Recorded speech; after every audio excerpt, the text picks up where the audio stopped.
nobody used to come to try to help the small farmers. So we are in very disaware to farm in this area. What are some of the issues that your farmers are faced with in Clarkstown? Okay, the issues. One, water. Water is a serious issue. And we can delve into that, but let me just highlight issues. So one is water. Two is the cost of the land. These lands we're operating on are crown lands. They're owned by government, right? And we think the costs for the lease are too high. They started initially by charging farmers $5,400 per acre. They increased that to $7,750 per acre. And now we heard it is going to $8,000. We're not sure. But we think that those rates are exorbitant. There's another issue. When government took on the responsibility to lease the lands to farmers, right? They said initially they would maintain the intervals. You know, where farmers can drive, go to different areas. They would maintain the intervals and they would provide water, right? They have done no such thing. How long ago was this? I think some 3 years ago, right, when they started to lease the lands. You know, so farmers are basically on their own. Right. And is there no RADA office nearby? RADA, this is a part of the RADA extension area. And there's a RADA, as a matter of fact, this property, the Longpan Estate, have 2 RADA officers because they have their own boundary system. So we have 2 RADA officers. They visit us from time to time, but they have no control. They themselves think the lease is too high. They have said it over and over, but they have no influence on the personnel, government SCJH personnel who administer this lease. All right. At first, I was a part of the negotiation for us farmers to get some of these lands. And the negotiations around we being displaced skin farmers is looking more of a peppercorn. A what? A peppercorn lease, that's what we call it. A small amount, we pay a small amount of lease. Owing to the fact that we were in Cane and we displaced. There's not much we have received coming out of the ending of the sugar crop for us. So we would need a start going into root and tuber and grains and all of that. So we didn't have much money because we were lagging for about 3-4 years, sending the cane across the country to different factories because our factory, it is Longpan Sugar Factory, had closed.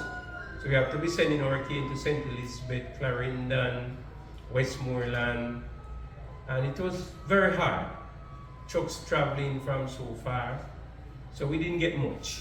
And sometimes we read the cane stay on the ground and spoil because we couldn't meet the deadline, 72 hours.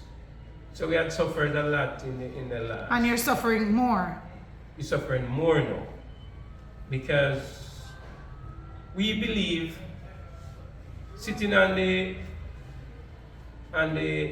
Queen of Spain Valley, where we think we have a body of water underground, it's so easy to access the water and to help us that we could continue our vegetable and root and tuber farming. Most of our crop will not grow unless there is moisture.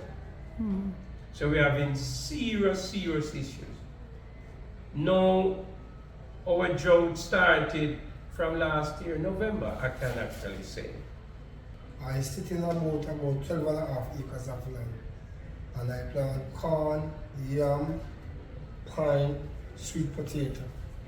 And I'm in a very struggle. I can't reap nothing at all. Drought, 1 shower rain and then 2 shower you plant. And for the other we have 2-3 weeks sun. So this is very much hard and we're not getting any help from the government.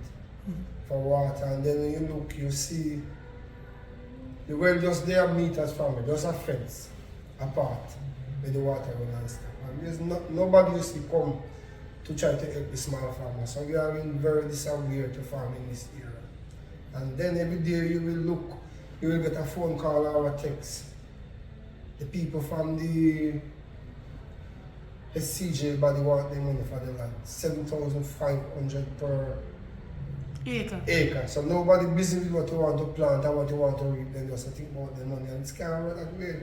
Because when you farm in this area, coming out of a sugar factory that close, and when you plant corn and any other farming they want to do, you help a lot of kids to go back to school, because then you will have people work with you and generate a little earning that then can put sugar upon them table for them kids and other domestic use and otherwise. But nobody help us, nobody know business. All they do, just want the money, and then you know, see nobody to come talk to me. We lose a lot. I plant about 3 acres of corn around there, and I yesterday me around there about 4 to 5 corn get today, put it on one pot to eat. Yes. How many farmers we're talking about that are members of the organization that you're head? Well, currently we have over 35 farmers that are members of the corp. Mm-hmm. But on the land itself, right, the lands that were in Cane is over 4,000 acres. The lands that were leased to small farmers is approximately 3,600 acres, right? And if my memory serves me right, the account is over 240 farmers, small farmers, right, that operates on these lands. So the cries, I mean, is the same, and today we'll show you some areas where farmers just lost them shirt. You know what I mean? Actually pump the money in and set up drip infrastructure, and can't afford to buy and transport the water to put onto the crop. You know, so the little money that they have, they are forced, right, to pay it out for lease. And we're saying to the government, if the government is serious, we're on the tourist belt, and the government always speaking about linkages.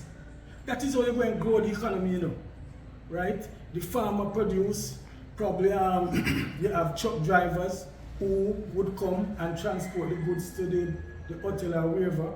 So you're creating opportunity right across. Those are the linkages that we speak about so regularly. But we don't have the will to enforce those things. So instead of you're killing farmers to pay this exorbitant lease, you know, try set up ways and means to assist the farmers, right? By, we're not saying government must give them money, but if you can create access for them to get money, I mean low interest rate money to farm, do that. But does it make any sense to get a loan if you don't have water? I agree with you, but then as I say to you and I'll show you, the water in some area is just a fence, and all government need to do is to say, listen, allow the water, attach a line from where the water stops and bring it right across, down the middle, and farmers can take off water from either side of that line.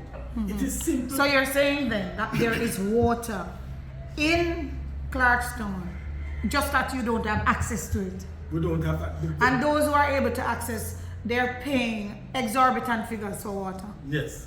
And you have to buy the water, and then you have to pay to transport the water if you don't have the wherewithal to do it yourself. Do you have any idea, an example of how much it's costing, for instance, for farmers to buy the water, maybe an average? Well, what farmers tell me is, and you guys can come in here, what farmers tell me is, you know, it's roughly like $10,000 per trip. Right. One trip might be probably 3,000 gallons. So 3 of those 1,000 gallon tanks. It's 30,000. Yes. So the thing is, if one trip cannot last you for the week, you probably have to do 2 trips for the week. So the cost of water is too high.